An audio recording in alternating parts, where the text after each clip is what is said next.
Ciao mga kalakbay! Nandito tayo ngayon sa isang pinakamagandang destinasyon sa buong mundo, the Amalfi Coast, Italy. Tara, samahan niyo akong tuklasin ang mga cliffside villages, sparkling blue waters, at authentic Italian vibes. Sa pagitan ng dagat at bundok, may isang lugar na parang galing sa postcard, ang Amalfi Coast. Dito, bawat liko ng kalsada ay tanaw ang ginto ng araw at asol ng dagat. Halina't sabay nating tuklasin ang hiwaga at ganda ng paraiso.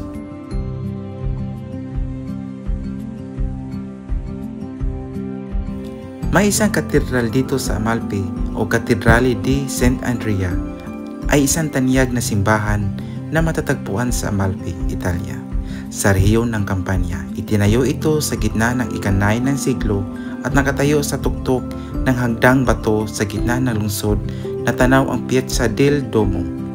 Ang unang simbahan sa lugar na ito ay itinayo noong ika-9 ng siglo ng mga Amalfitan na nangangalakal bilang patunay na yaman at kapangyarihan na Republika ng Amalfi, isa sa mga unang maritime republics ng Italia. Noong una, maliit lamang ang simbahan, ngunit pinalawak ito sa paglipas ng panahon. Noong ika-10 hanggang ika-13 siglo, pinagsama ang dalawang simbahan upang makabuo ng mas malaking katedral. Ang katedral ay inaalay kay San Andres or Saint Andre the Apostle, isa sa mga alagad ni Jesus. Noong 1206, ang mga labi ni San Andres ay dinala mula sa Constantinople patungong Amalfi ng Cardinal Pietro Capuano matapos ang ika-4 na krusada. Hanggang ngayon, ang mga relik ni San Andres ay nakalagak sa crypt sa ilalim ng katedral at sinasabing naglalabas ito ng mana, isang banal na likido na itinuturing ng mapaghimala.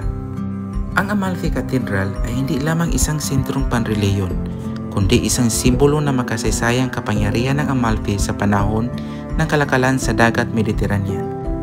Hanggang ngayon, ito ay isa sa mga pinakabinisitang puok sa Italia at patuloy na lugar na debosyon kay Saint Andres. Kung mapapasyal kayo dito sa Amalfi Coast, huwag niyong palalampasin ang lugar na ito. Promise, worth it ang bawat hakbang sa hagdang iyon.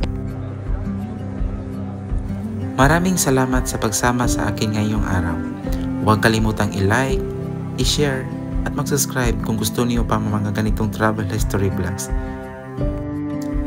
At laging tatandaan, huwag lang maglakbay para magpahinga. Maglakbay din para matuto. Kita-kits ulit sa susunod na adventure. Ciao!